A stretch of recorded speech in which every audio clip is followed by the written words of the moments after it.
50 megapixel camera সেটআপের সাথে আপনার full HD plus 90 hertz refresh রেটের একটি ডিসপ্লে দিয়ে 5000 mAh ব্যাটারির সাথে 6GB র্যাম দিয়ে নতুন একটি স্মার্টফোন আসতে চলেছে, যার নাম হয়েছে Realme Narzo N53। তো hey everyone, welcome to ABTechnews।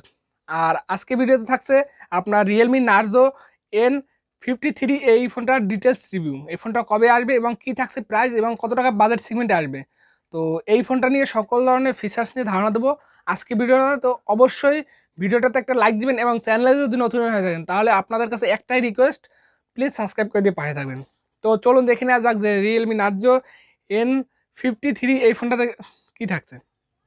তো এর ফার্স্টে আমরা রিলিজ ডেটটা জানিয়ে দিচ্ছি যে এর রিলিজ ডেটটা হতে পারে আপনার মে মাসের 22 তারিখে এই ফোনটা রিলিজ হতে পারে। এছাড়াও আপনার এখানে থাকছে 4G স্পিড, মানে নেটওয়ার্ক কানেক্টিভিটির সাথে আসবে এবং যার প্রাইস হতে পারে বাজার মূল্য বাংলাদেশ মার্কেটে যেটা আনুমানিক করা হচ্ছে 128GB ভেরিয়েন্টের মূল্য 17,000 টাকা।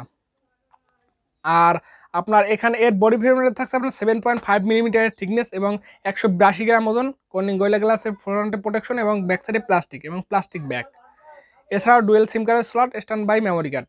এছাড়াও এখানে এর ডিসপ্লে হিসেবে থাকছে IPS LCD টাচ স্ক্রিন, যেটা 16M কালার্সের একটি ডিসপ্লে।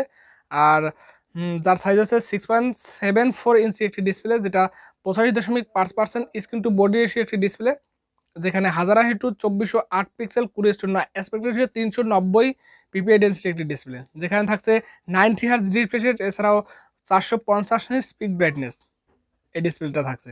তো বল কিন্তু বেস্ট ভালো মানের একটি ডিসপ্লে হতে চলছে আপনাদের জন্য বাজেট ক্যাটাগরিতে। এই বাজেটে 90 হার্জের ডিসপ্লে, যেটা আপনার ফুল এইচডি প্লাস, এটা মেনে নেওয়ার মতন। এই ডিসপ্লেটা এই বাজেট সেগমেন্টে ঠিকঠাক মনে আছে। তো এখানে 120 হার্জ দিতে পারতো, কিন্তু এখানে 90 হার্জ দিচ্ছে, যেটা মানিয়ে নেওয়ার মতন। এই ডিসপ্লেটা ওভারঅল ঠিক আছে, কিন্তু এখানে থাকছে না পাঞ্চ হল, এখানে থাকছে নচ ডিসপ্লে একটি ডিসপ্লে, যেটা দেখতে আমার কাছে খুব বোরিং লাগতেছে। 2023 সালের শেষের দিকে এসে এখনও নচ ডিসপ্লে ফোন কিন্তু পছন্দ করার মতন না। এখানে কিন্তু পাঞ্চুয়াল ডিসপ্লে অবশ্যই থাকা জরুরি ছিল। এছাড়া এর ব্যাক সাইডের লুকিংটা যদি দেখেন আপনি, কিন্তু বেশ ভালো মানের ব্যাক সাইডের লুকিং, আইফোন শেপের একটা লুকিং দেওয়া আছে, যেটা দেখতে খুবই ভালো লাগতেছে। তো ওভারঅল কালার দেখে আপনাদের, ডিজাইন কালার দেখে আপনাদের অবশ্যই পছন্দ হবে, কিন্তু এর ফ্রন্ট সাইডে আসলে এই যে আপনার পাঞ্চুয়াল না, এখানে নচ ডিসপ্লে, যেটা দেখে আপনাদের খুব খারাপ লাগতে পারে, যেটা আমার কাছে পার্সোনালি ভালো লাগেনি।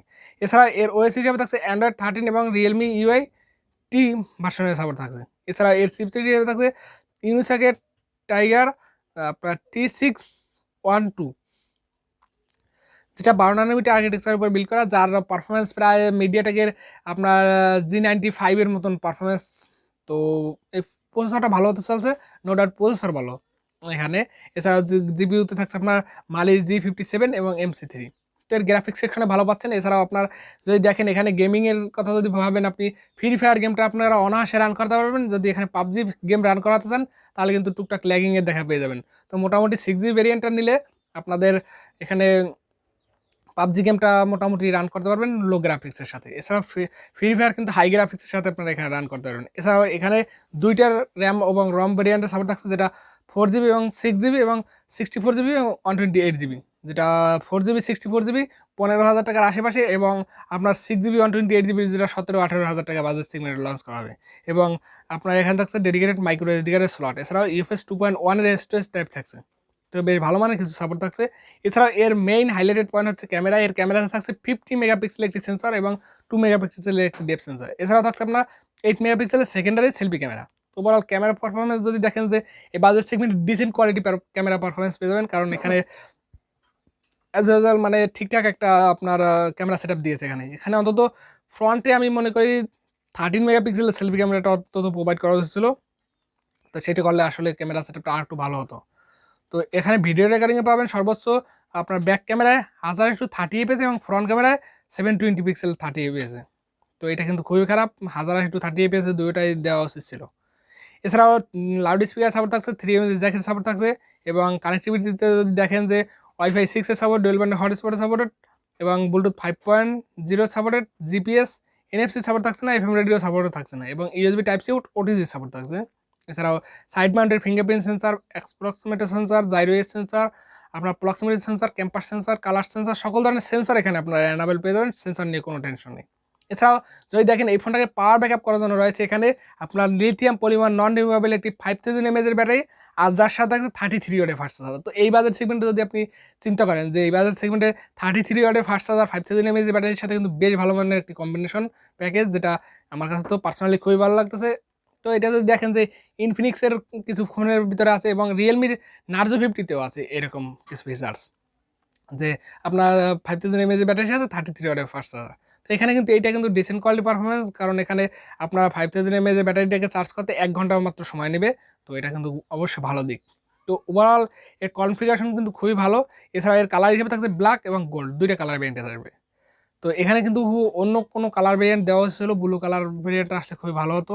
তো ওভারঅল এই ছিল এই ফোনটার ডিটেলস, এবং এই ফোনটা খুব শীঘ্রই বাংলাদেশ মার্কেটে আসতে চলছে, যেটা খুবই একটি ইন্টারেস্টিং ফোন হতে চলছে। কিন্তু এর বাজেটটা যদি 15,000 টাকার নিচে হয়, বা 15,000 16,000 টাকায় যদি 6128 হয়, বা 64 যদি 13,000 টাকায় হয়, তাহলে কিন্তু বেশ ভালো মানে প্যাকেজ হতে পারে।